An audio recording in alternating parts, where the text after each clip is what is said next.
A dark velvet wetness expands before my eyes tonight. A dark velvet wetness.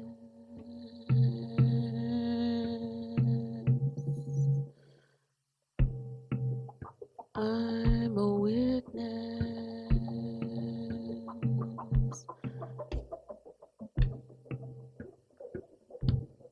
Lifted by the flickering lights of the fireflies, the fire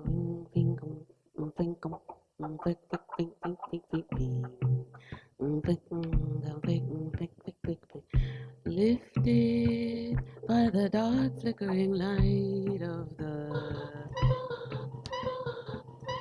fireflies. Flicker.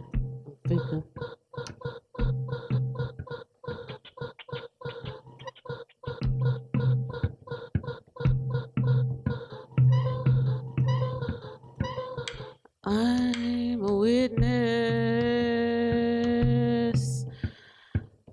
looking out into the dark velvet wetness of the night, and fluttering down by my thighs is a swarm of warming fireflies.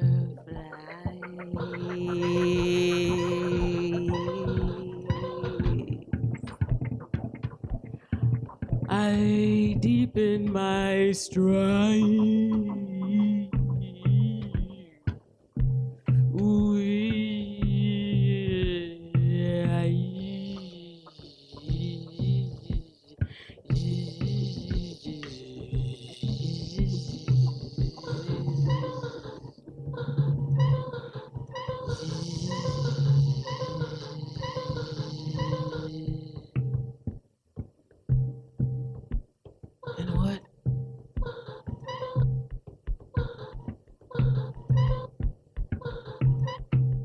And what?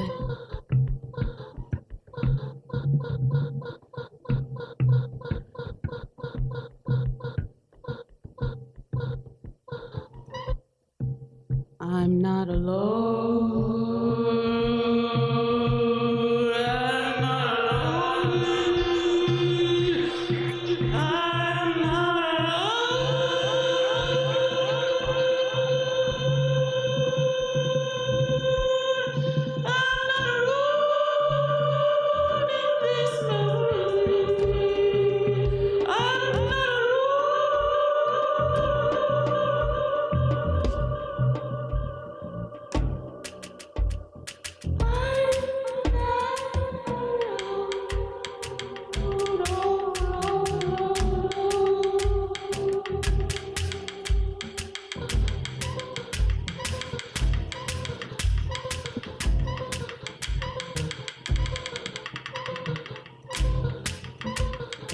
I turn my face to the midnight sun,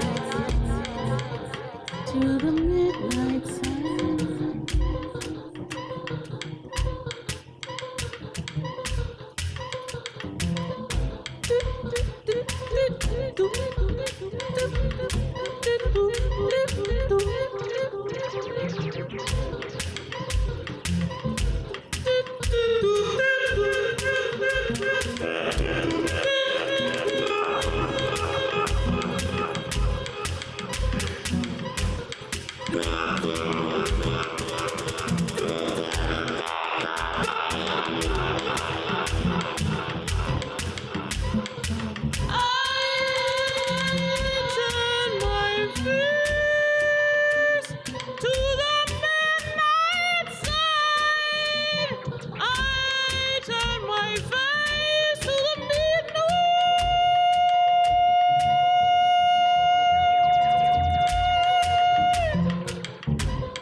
My first steps. How is it I take my first steps?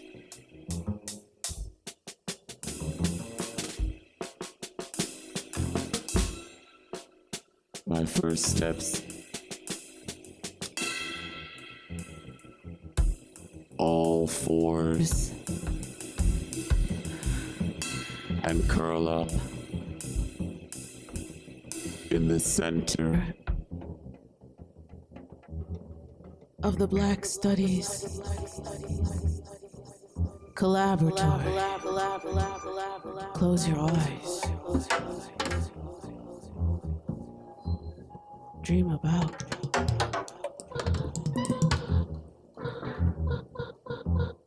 The Black Studies Collaboratory.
And I flip my back and flip my back and I flip my back and flip my back and I land right forward and right forward, land right forward, right and step and I step, a step, a step, a step, a step, a shake, a shake, a shake, a shake, and I step into, and I shake, shake, and I shake, shake, and I shake.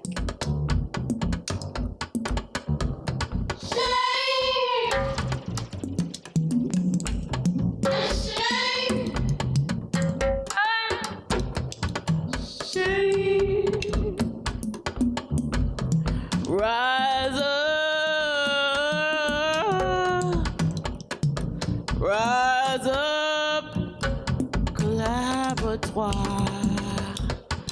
Rise up, collaboratory. Shake yourself together. Rise up.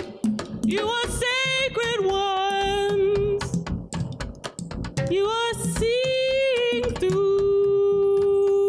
the opaque antiquity, the remains. Rise up, rise up, rise up, singing bones.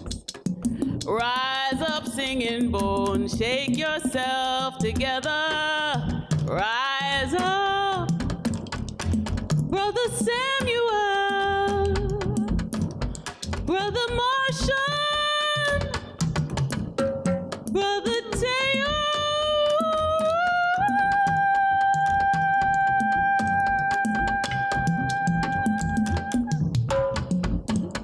You gotta rise up on our shoulders and shake yourself together. Rise up and sing. Rise up and sing.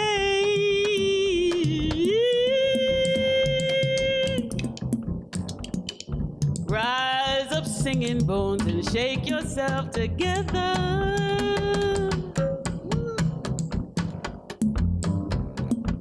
Shake yourself together.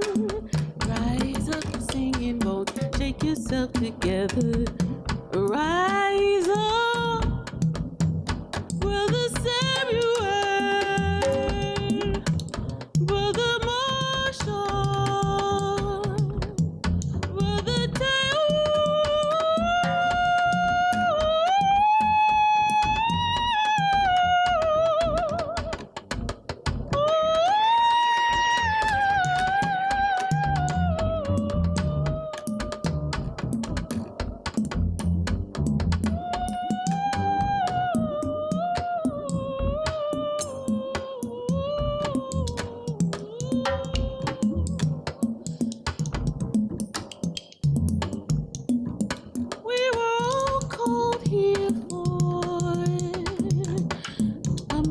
itch in the back of our throat.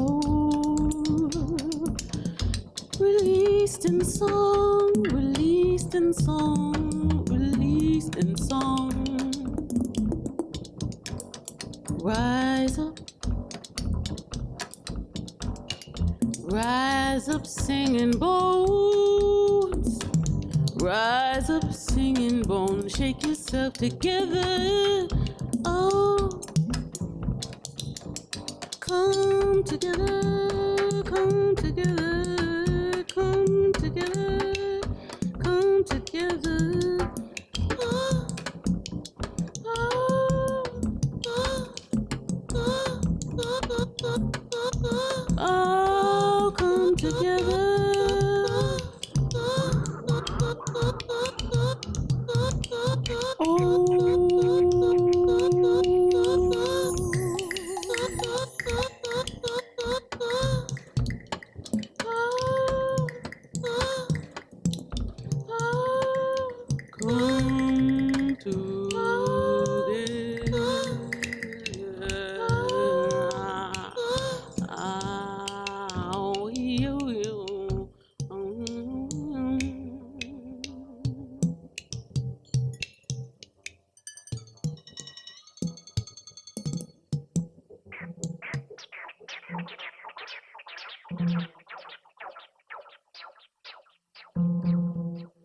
Is everybody inside?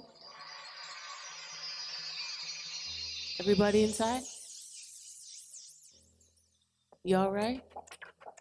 You inside? We want you here.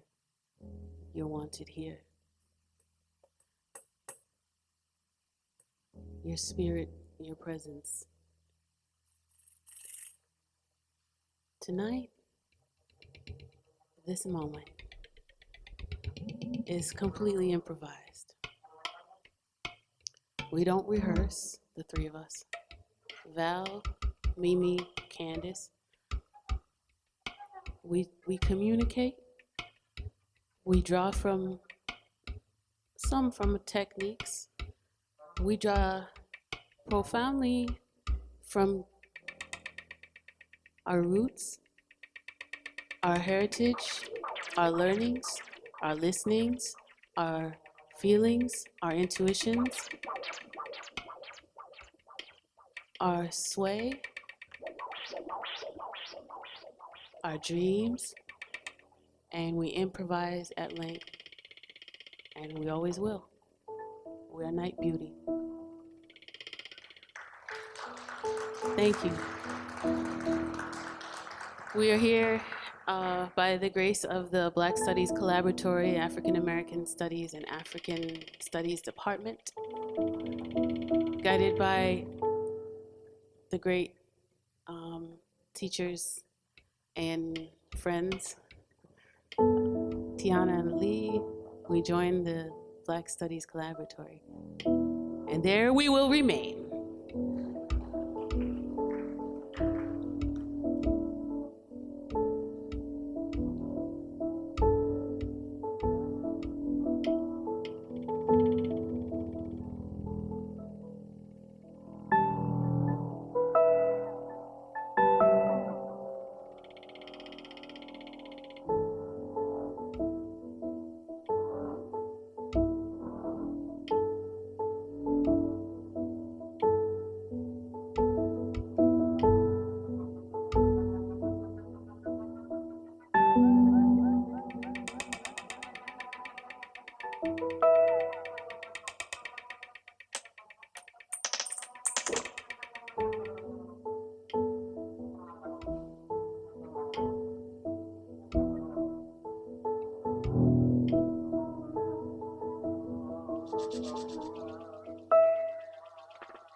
under the ground, from under the ground, under,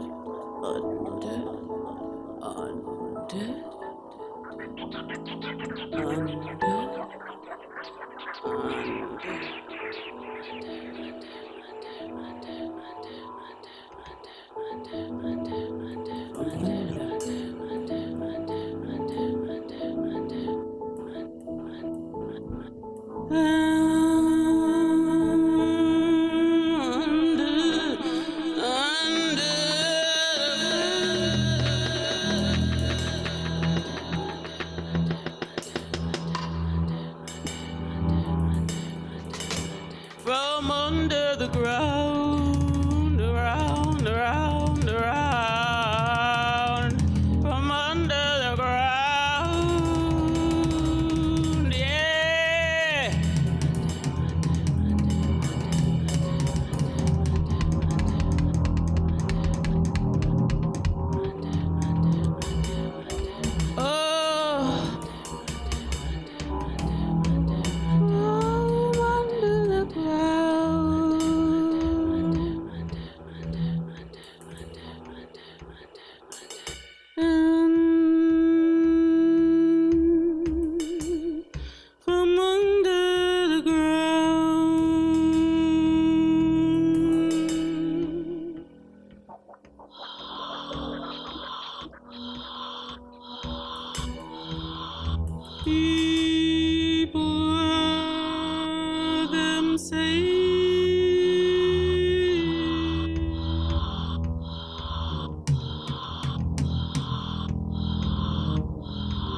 People heard them say,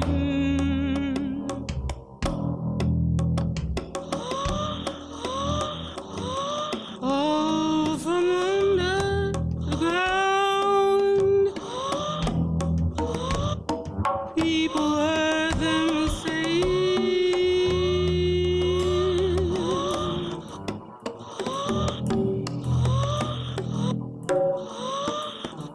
take my worldly possessions.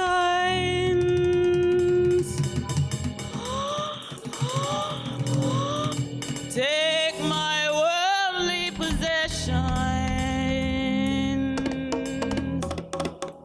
Because you buried me whole.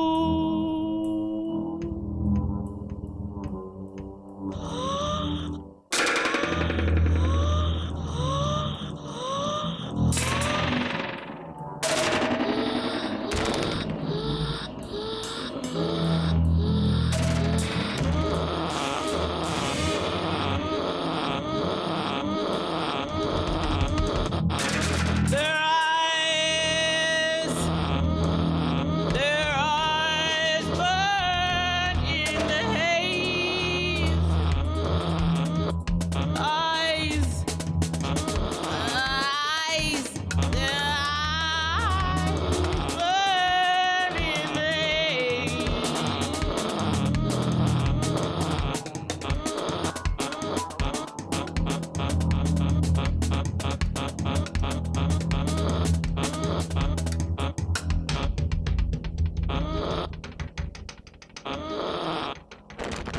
Their eyes burn in the haze. Take my worldly possessions, because you buried me.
Oh, yes.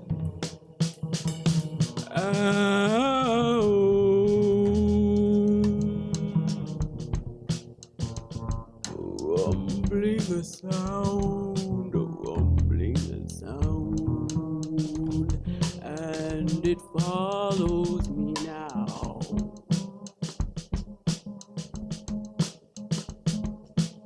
Take my worldly possessions. When you feel,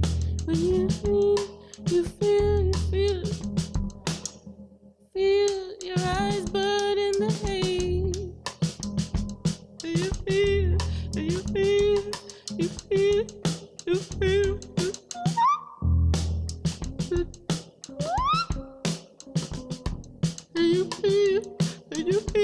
in the haze. You feel your eyes burn in the haze. And you feel your eyes. You feel your eyes burn in the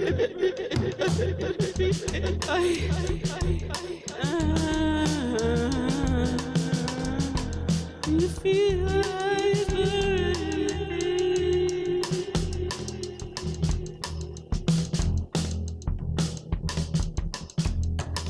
And from under the ground, and from under the ground came a rumbling a sound, came a rumbling a sound, came a rumbling a sound, came a rumbling a sound.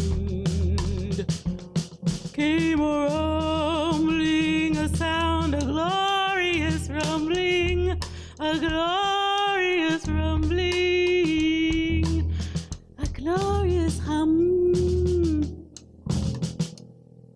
a glorious hum,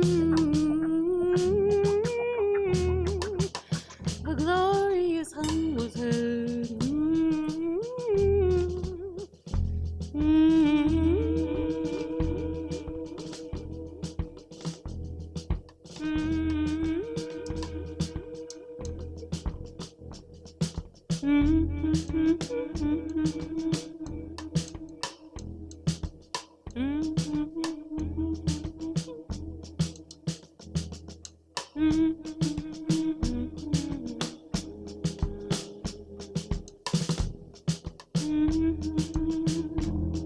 Juliana Fadwick, Luchki.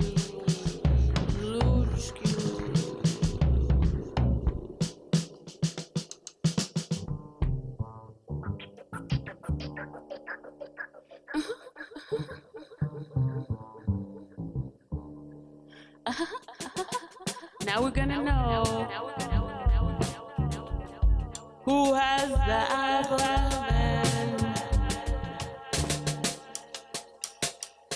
and who don't. We put out an album of improvisation last year titled Nite Bjuti, and that's part of what got us here. So we have to double back and see what it's like today.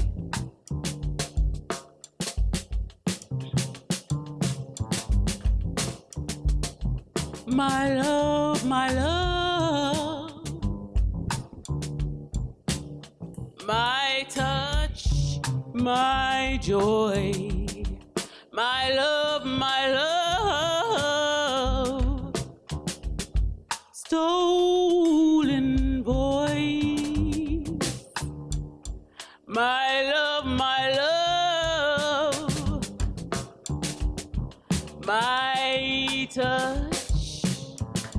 touch, my love,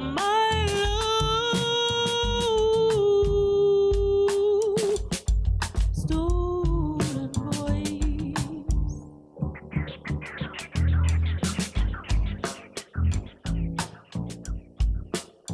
this tamarind colored joy.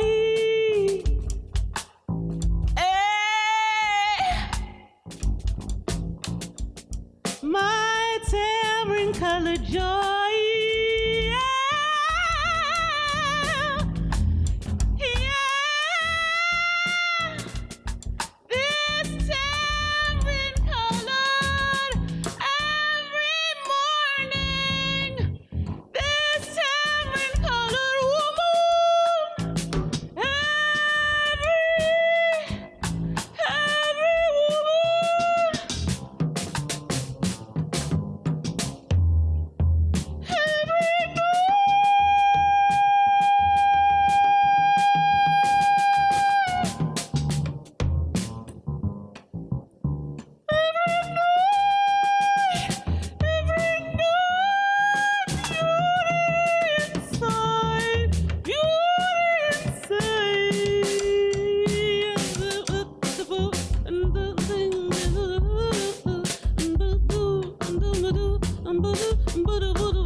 Linear time? We don't know what time it is. I said, I know what you want to do. She said, I knew what you wanted, but I don't know about time. 9 minutes. One thing you need to know about us is we are on Caribbean time. Yes, how many people here on Caribbean time? How many people? This one is dedicated to diaspora studies, right? This song would be nowhere without diaspora studies.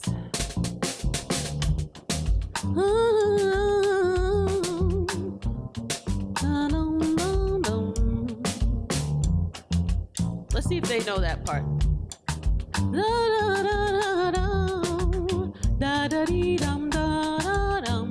Y'all getting it? We're gonna be a quiz. No, no, no, no, no, no, no. Da da dee dum da da dum. Yes? He said no. Okay. Da da da da da dum. Hey now. Yes, sir. The night is hot and the tree is laden.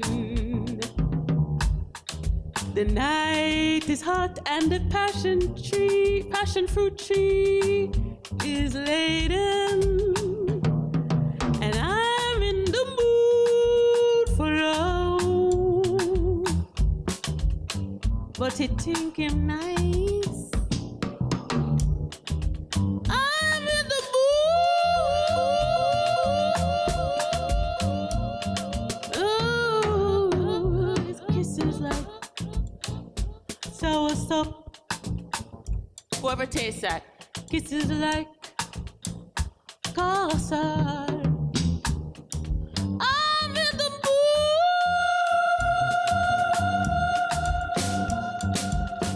I'm in the mood for love. Ba-da-dee-da-dum-dum-dum.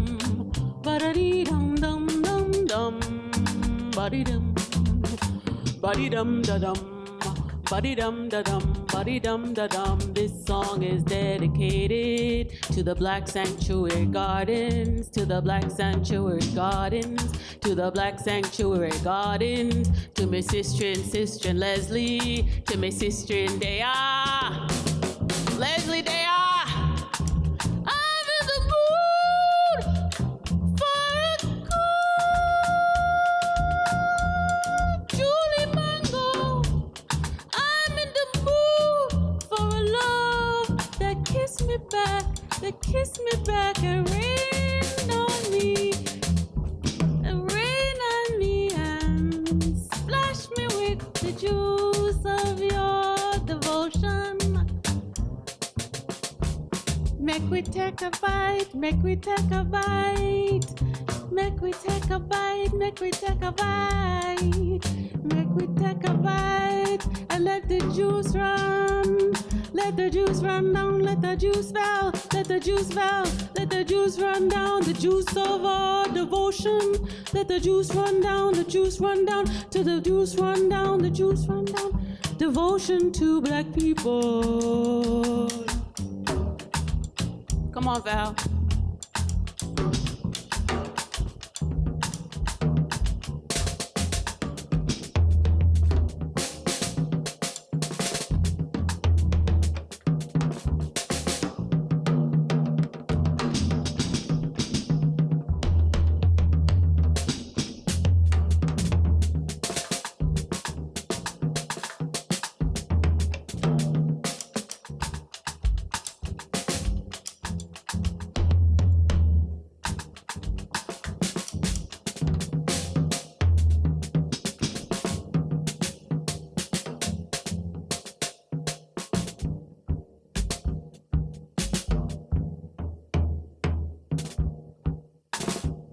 For Val Jeanty, the sound chemist.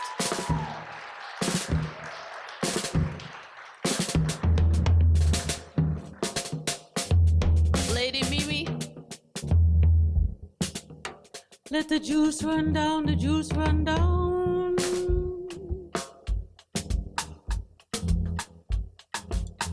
The juice run down and a little ginger from Mimi Joe.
the juicy tone of Mimi Jones.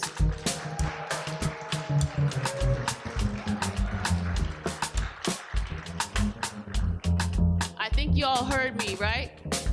So it goes like, I'm in the mood for love. It's gonna be your turn. I'm in the mood for love. 1, 2, 3.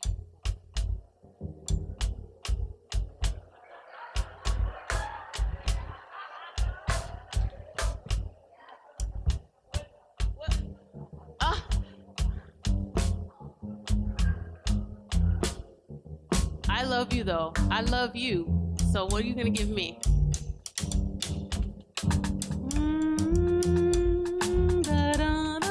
Let's try it one more time. Act like no one's here. I'm in the mood for love. Ba-dee-dum. 3, 4. Oh yes.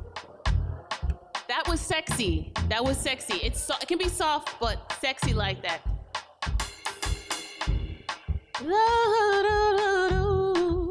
Ba-da-dee-dum-dum. Ba-da-dee-ba-bum. Ba-da-dee-ba-dum-bum-bum. Ba-dee-dim-bi-dum. Buddy, thank you so. Buddy, thank you so from my very souls. Buddy, thank you so. Thank you. Gratitude, gratitude for the sisterhood. Gratitude for the sisterhood. Gratitude. Come from so far. We come from so far. Come from so far. You're sweet like soursop. You're sweet like Coruscant.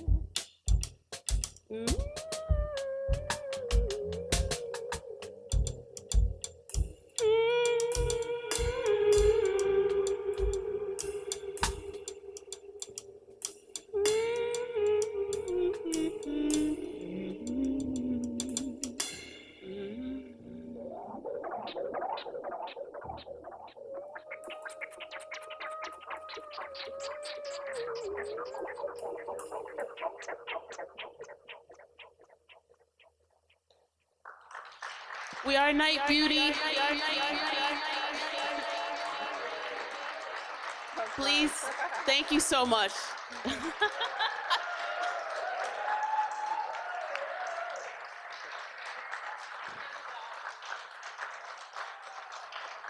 We love you. There's not everywhere you can bring all this energy and get it all the way back. So thank you.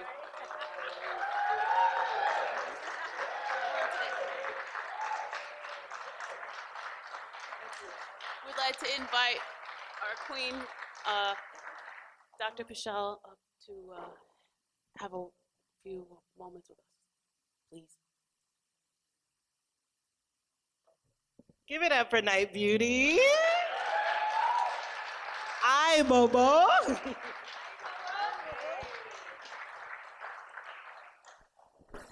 Welcome, everyone. It's so good to see you all, and especially our Black Studies Collaboratory alum. I see you. Hey, everyone. Thank you so much for being here. I have a little, I want to sit down first, but I have some formal things I need to say. And then we get to have a discussion with these beautiful, amazing, shape-shifting talents. Please come sit down, Mimi. Please come sit down, Val. And come sit down, Candice.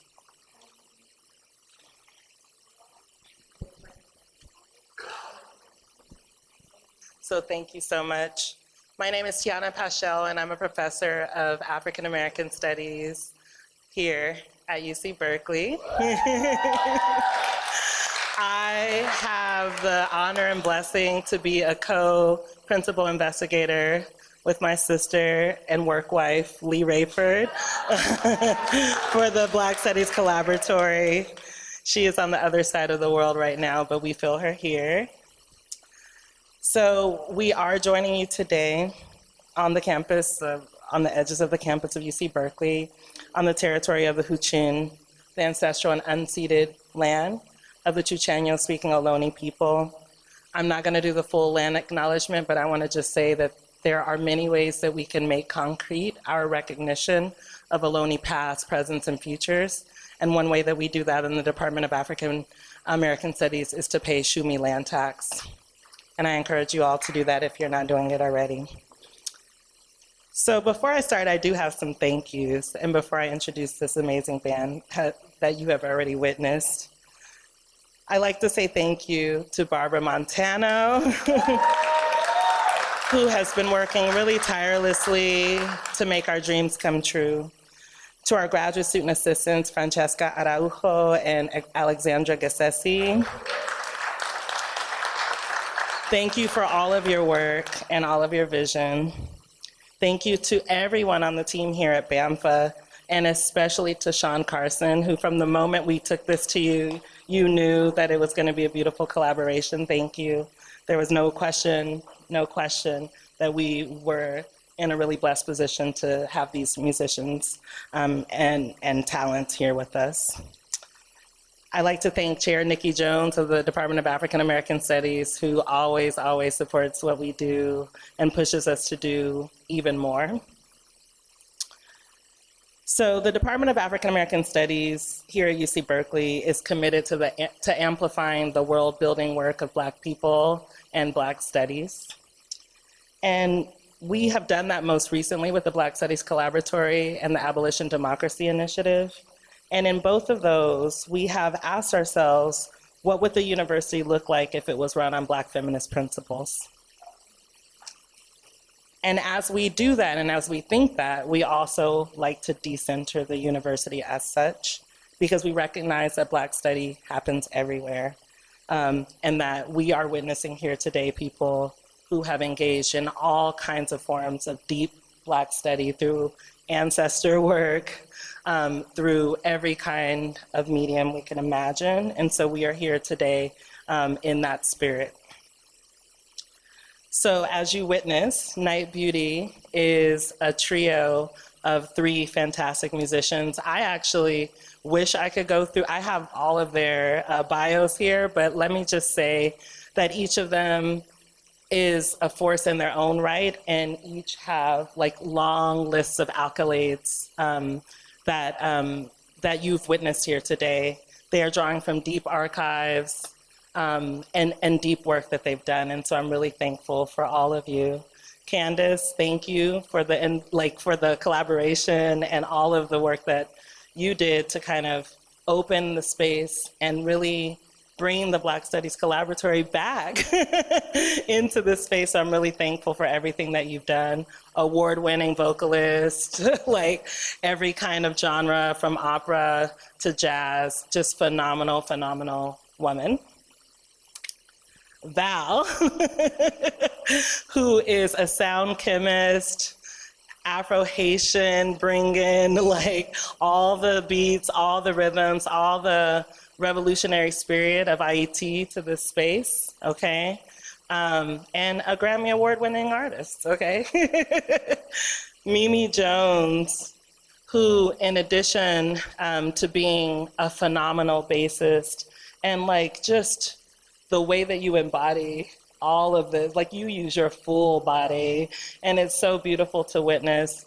In addition to being a bassist and a visionary, a creative in all kinds of ways, is also a filmmaker and a label creator, and has really, you 3 together are just like these 3 forces to be reckoned with. So thank you so much for joining us. So Nite Bjuti's first album came out in July, right, of last year. And I actually want to talk just a little bit about storytelling and the kinds of stories you tell. And I want to ask a little bit about temporality and storytelling. So you brought some beautiful archives. You're here this week in a mini residency, and you've spent time in the African American Studies archives. You've spent time in the Schomburg archives in New York. And storytelling is a really important part of the work that you do. And I just wanted to ask you a little bit about what kinds of stories you like to tell. And I guess today in particular, like what kinds of stories were in your front of your mind as you were doing the amazing work that you're doing today?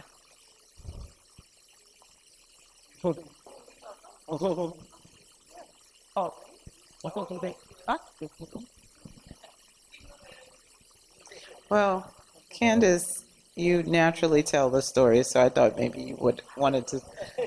I mean, no. I might as well. I'm holding the mic, so you know. Well, for me, from the beginning of the show, I have to decide which way to go, because this is improvised music. The last piece that you heard, that is on our CD that came out that you mentioned, and there are two other pieces, but even those pieces, sorry, I'm old. The album, because we're back to vinyl. There were three pieces in there that we did record, and we had to embody them, and it was kind of hard to do that because the nature of what we do it's just from the air. It's from you, it's from what came before, it's from what's underneath this earth, and and so I was like, which way to go? Oh, it would be nice for rain to happen. So I was like, how can I make rain from what I have? And based on what you were saying, I was like, she needs a little water. There needs to be water happening. So we're kind of telling these stories together. And yeah, the plastic. I recycled this. That's like, ironically, a bag that holds bottled water. So instead of throwing it away, I just hold it and use it as sound effects and anything that I could kind of get my hands on. I like that Val has the electronics and Candice has electronics, but I don't have that yet. So I have to tell stories through just the sounds. So I felt like, I can't remember what you started with, but it was really beautiful. So I said, I'm going to give you a landscape. Yeah. Someone was in the night and it was dark and they were exploring in the night on the fireflies. I make the video art that you see. Thank you. And it's very, I want to just talk about the storytelling and the range of storytelling that Black women have the potential to express. You see some of it in between the three of us, but truly in collaboration with Black Studies Collaboratory and the many-fold ways that they have supported us over the last year and a half. We've been able to tell our story and to know and be rest assured that we could tell the fullness of our story. And it was so thoughtful for Tianna and Barbara to collaborate with Sean and have us here at the Art Museum so that I would be able to install these loops, these video loops that I've made. It's a big part of my practice in the last year. And it's great to be able to take risks, be in an environment where you can take risks. And in certain clubs and things, there's no such a wall for anything visual like that. And I always feel like it's just not optimal. So thank you for raising the sky for us, so we could stretch. My stories, I'm an archivist, and that comes from my studies in one of my dearest old friends, Dr. Schneider, is in the history department, and we were laughing about how I was pretty much I was a sociology major and de facto African American studies minor, because I was just always over there. I've always loved Black books, and I've had the great privilege, like all of you, anyone who's a student here, to study with scholars who love it maybe more, and to grow in that love. So it's always turning to the archives, and a lot of my personal archives, my ancestors, my family lineage, the Black women in my family who were creative but weren't able to necessarily do all the things and have access to what I've had. So I'm always telling those stories. Do you want to talk about the story? Yeah, so I guess when we first walked out, I was trying to kind of just like listen because these two are so tapped in, you know, like anytime we just get right in there, I'm like, okay, whatever she's going to do is going to feel right. So I was just trying to feel what Mimi was doing. And after Mimi did some of the water sound, I was thinking, okay, let me bring some wind. So I think I had some wind sounds going on in there. And then you were saying some words. So it's kind of like, yeah, it's in the air, but coming from my heart is telling the Haitian story, of course, telling the story of being free, you know, the story of being, you know, what we call tout moun se moun, which means everybody is a body. So that's, you know, the story. And then, of course, at some point, Mimi will play something and I'm like, oh, okay, we gotta go, you know, to Guinea now. So then, you know, I played one of those 6/8 feel, the ting, ting, ting, ting, ting, ting, ting, ting, but it was slower. And then from there, you know, we went to, yeah, so it's like telling, you know, their story. So, and I'm always trying to step outside so that I can let them in and then they can tell the story. And then I can just kind of like use my arms to express, you know, what they're trying to say. But yeah, I really just like feel blessed because I can connect with you two and tell, you know, the same kind of like story and feel kind of free, you know, to be able to go there. So it's, yeah, it's an honor. Something inspired by Val and Mimi, and I guess, well, it's just what we do.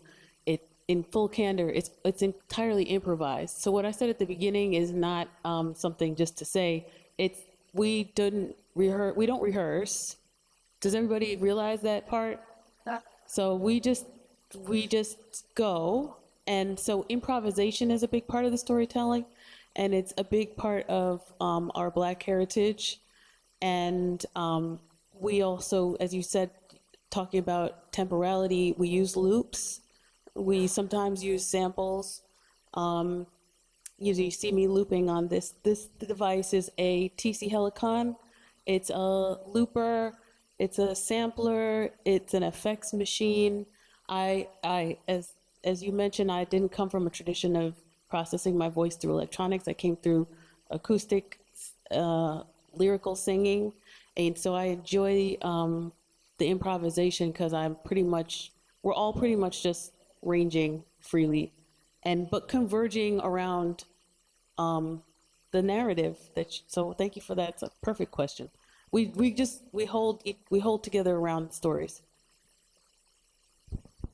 Yeah, it's so fascinating because every performance in that way must be different, right? And so at the same time, you're grounded in these ancestral traditions and in the practice of archiving. So you're connected, right? At the same time, you're producing things that are kind of ephemeral in some ways. And I wonder if like you ever get into a loop and then like just want to be there and want to reproduce it and want to go back to it and go back to it and go back to it. And I actually, like, I wonder now that you have an actual, okay. Really? Yeah. Yeah. They're going to stay there. They would have stayed there. Who wants to talk about? Can you talk about it? Yeah, that definitely happened. Sorry, Candice. It was feeling really good. I looked up too, and you guys were kind of like this. I was like, oh, they like it. It feels good. Let's just sit right here. It was kind of like a rocking, like a baby, kind of, because you were playing the low drums, which connects to the earth, and it was just like you were hitting chakras and stuff. So I don't know. Did you guys feel it? Yeah, it was like right now. If you feel like I do, you feel kind of fresh. Like you just, like the rain hit you, you're dried off, now you're ready to go. It's like a recharge, even though you didn't leave from your seat. Something about the energy kind of flowing through you and going where it goes, coming through, going to you guys, going off somewhere, coming back around. And, you know, because I feel like we're just vessels anyway. And so it's definitely a recharge. And when you mentioned storytelling, it's funny because I think all of us have some kind of situation where we were either around a kitchen table, getting some good gossip. Maybe we weren't supposed to be listening. We were a little like, really? That's what I did? You know, or, you know, just, yeah, exactly. Like leaning in. You're like, we're going to do that? Okay. So at some point, yes, we did have to move from that place, but That's the best description. It's with that, like, of a child listening in their own home to something that they have decided for themselves that they want and need to know, whatever it may be, and like the authority to decide that they're gonna join the conversation without necessarily trying, as Val said, like trying to dominate it or talk in it, which is an interesting thing in the university, like rhetorical thing of always people trying to talk or always trying to feel like they have to perform something. It's this interiority and listening in our thing. And honestly, I want to say this, the thing about the Black Studies Collaboratory, I know, I know Tianna's like, Ken, relax. No, but seriously, it's really intense because there's not everywhere we can do that. It can be threatening to people and such. Of a certain gender. And it's like we have to cultivate spaces like this through dedicated practice. So the long-term vitality of the Black Studies Collaboratory is what these type of things will bring, It's really interesting, Mimi, you mentioned like listening in when you're not supposed to necessarily, the aunties talking at the kitchen table, all kinds of gossip. And we learn that way too, and we do that as well. Childhood seems to be a really important thing for you all, in the visual stories that get told with this album in particular. And I wonder if you can say a little bit about this. I think we traveled both in time, but also in space. And we heard from Val talking about Haiti and the different kinds of storytelling that's happening, even as you reinvent yourselves and take us all these places. I feel like, we have Barbados in the room, we got Jamaica, we got Haiti, we have the Bronx, we have New York, period. And we have Africa, right? Always there's those patterns that connect us all. And we have also in the room through the archive, which I really appreciated and shed a bit of a tear from Professor Veve Clark, right? Who talked a lot about diaspora consciousness, Marasa consciousness, and these ways that we are connected. Even if it's not always made explicit, there's these underlying experiences and connections. And so I just wanted to know, how you guys are thinking about diaspora and childhood in the Caribbean, outside of the Caribbean, like how that informs your work.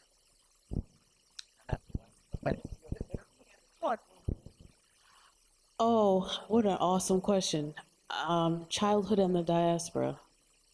How beautiful. Okay. Like, you don't get that question anywhere else. I think that there's an adultification that we explore on this track on our album called Mood Liberation Walk. And as you were just pulling into the jump rope, I think that the jump rope has felt in the journey of this album and sharing it like a metaphor that I keep coming back to, because it has to do with the sort of synchronicity and this sort of like exploration of the three of us, two people turning, one person jumping, and this sort of sense of flow and dynamism in something that's somehow kind of like literally connected, but also in motion ever. And this is obviously, a lot of you are historians in here, thank God. And history, real history. So, the connection of jumping rope comes from the African diaspora, and a lot of the chants and, clapping games also come and can be traced to different countries in that diaspora. And I think it's certainly intentional that it's Black girls who carry those traditions on, and in every public space. And my wish for us as children of the diaspora is that we can play in every public space as abundantly as we want to, and that's kind of the wish that we carry into the music. And so I think it's so wonderful. We're not presenting anything, and we're not hiding anything. And we, oh, look, Tianna, look where we are. We're approaching the BSC component of the loop.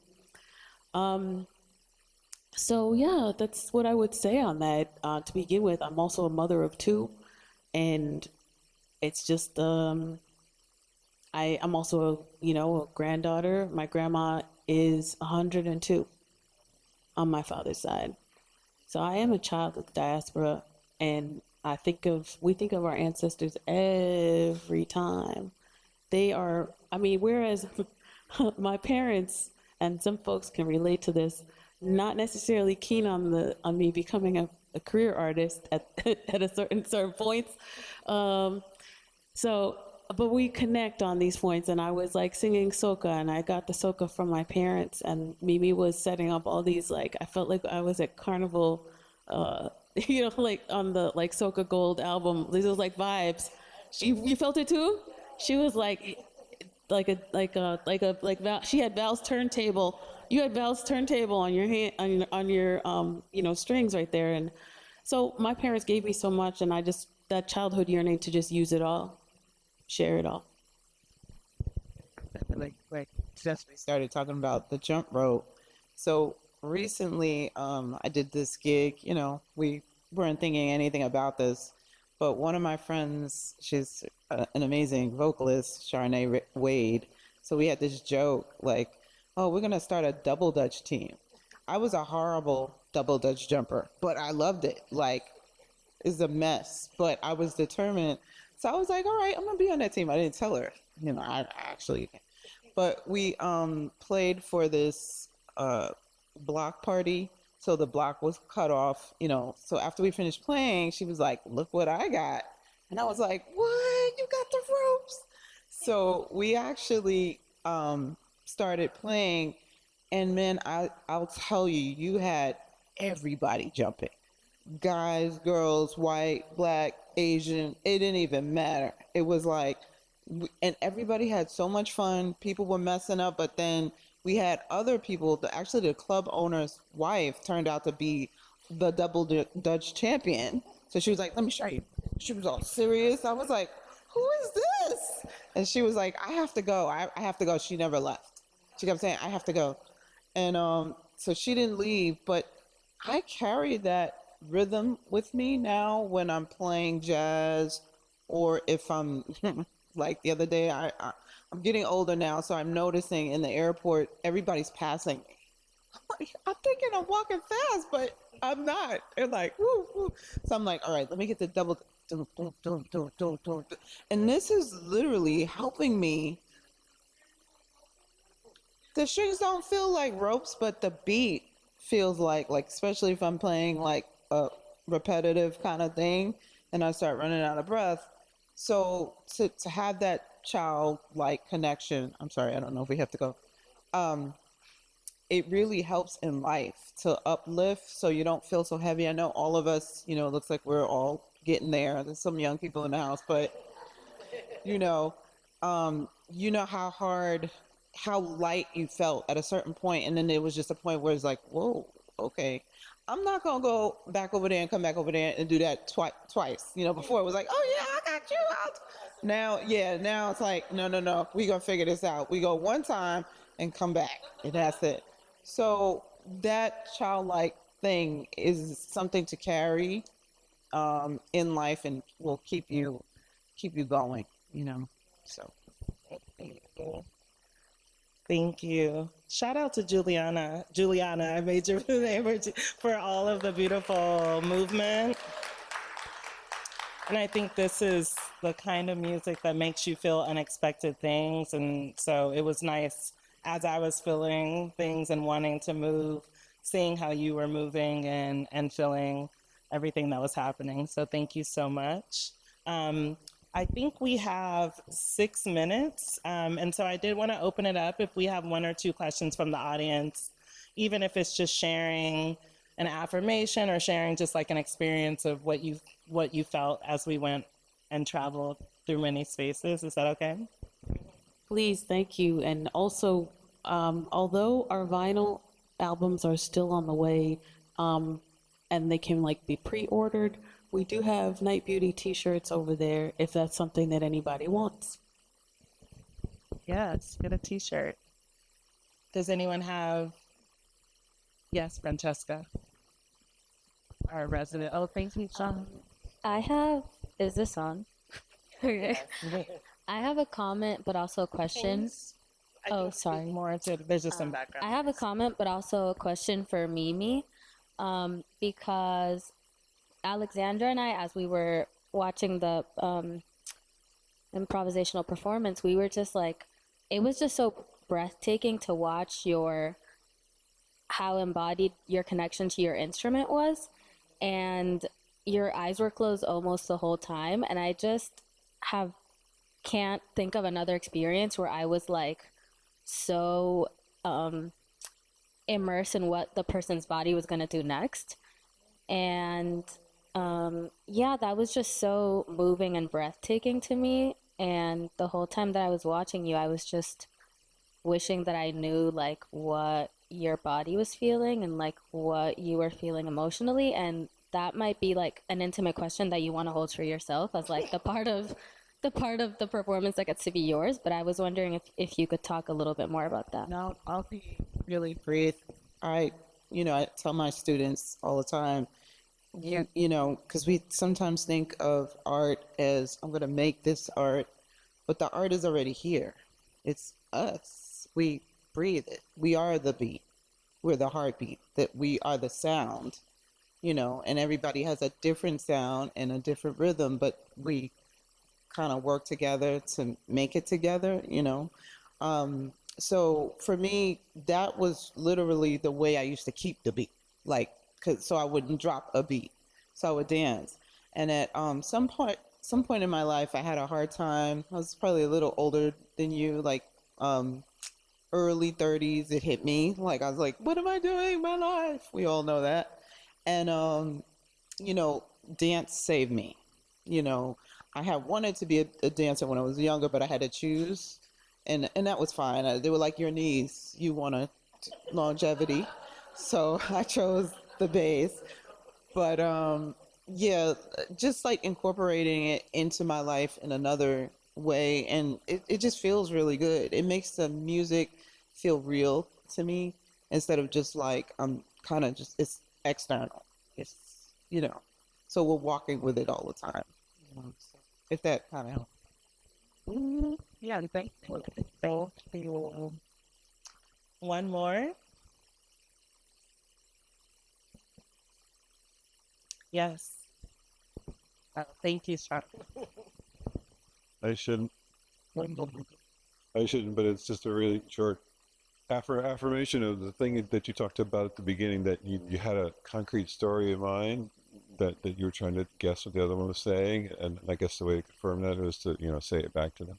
I was in a student jazz trio. This is 10 or 12 years ago, and we had our recital, and somebody came up to me and said, "That's the best solo I've ever heard before." I was like, "Well, hell, but what are people doing?" It's but it did feel good, But I connected it to. I said probably it's because I wasn't really thinking about the music. I was thinking about why I really love this song and what it means to me. And I was giving a little lecture, it was coming out as, Scooby-Doo, whatever, so that confirms for me that people can hear that you're telling a story. It doesn't matter, what the actual words are, what it designates, but there's just something very different from just, doing scales or whatever. So thank you for that. Feel different. Different people are going to interpret it, just like when you see a piece of art work and you look at it and it looks like, oh, I see it from the side or I see it from the front. It resonates. It heals people in a different way, But I also want to just explain and, at least share that I'm saying very specific, intentional things. I'm actually, the way that I base what I'm going to improvise lyrically, it matters a lot. I'm always singing things that no one's ever written for me to sing. And they're essential to who I am and who the three of us are. I actually feel like it's not really my mouth. And one time somebody emailed us and they said, is Nite Bjuti a person? Is that you or them or who? What's, you know? And I said, it's like, we become like one body. And I am never only speaking for myself. Like all my words represent the three of us. I would never say something that's contrary. So it's like actually the most intentional lyricizing that I do is in the improvisation with the three of them, because I represent many. Yeah, and that requires a lot of friendship and trust. And we know a little something about that. I know a little something about that. Watching you makes me think a lot about my friendship with Lee, actually, and how we can take risks, we can fall, the other one can pick the other up, we can anticipate sometimes when one needs some support, and it's just beautiful to witness. I just want to say thank you again for coming all this way. Nite Bjuti, y'all. Thank you all too for coming. This is just a small thank you. And Barbara, we have something for you as well. And we just want to tell you it's been uncommonly soft and uncommonly magical. And we will never forget our moments here. Please, Barbara, come down. We need Barbara to really be here because Barbara really...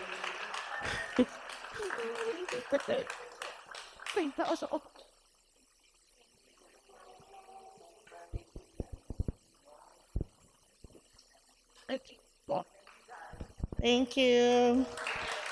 Sean, I don't know if this is the part where I say you don't have to go home, but you can't stay here. Thank you.